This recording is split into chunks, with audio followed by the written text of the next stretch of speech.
Batawa. Ndewo Chinwe, kedu ka ị dị? Adịghị m mma dọkịta, ọ bụ afọ m na-enye m nsogbu. Gịnị ka ị riri mgbe nsogbu a malitere? M riri ofe egusi na ụtara, mana m chere na o bidoro mgbe m richara akwa n'ụtụtụ.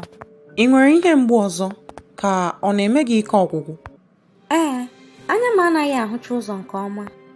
Ọ dị mma, ka m na-eme ihe nchọpụta, ị ga-enwerịrị ezumike ma ṅụọ ọgwụ ụfọdụ. Gịnị ka ị chere? Daalụ dọkịta. Kedu ọgwụ ga-aka mma maka nsogbu a? M ga-enye gị ọgwụ ndị bekee kpọrọ antacid ka ọ kwụsị ihe mgbu a.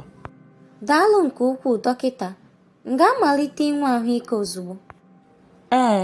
Mana biko gbanwee ụdị nri ị na-eri, malite riwe nri na-adịghị arụ ya na mkpụrụ osisi, ma na-aṅụkwa nnukwu mmiri. Daalụ dọkịta. Ọ bụrụ na nsogbu ọzọ ebilie, aga m alọghachi. Ngwa na ọ dị mma, ka ọ dị.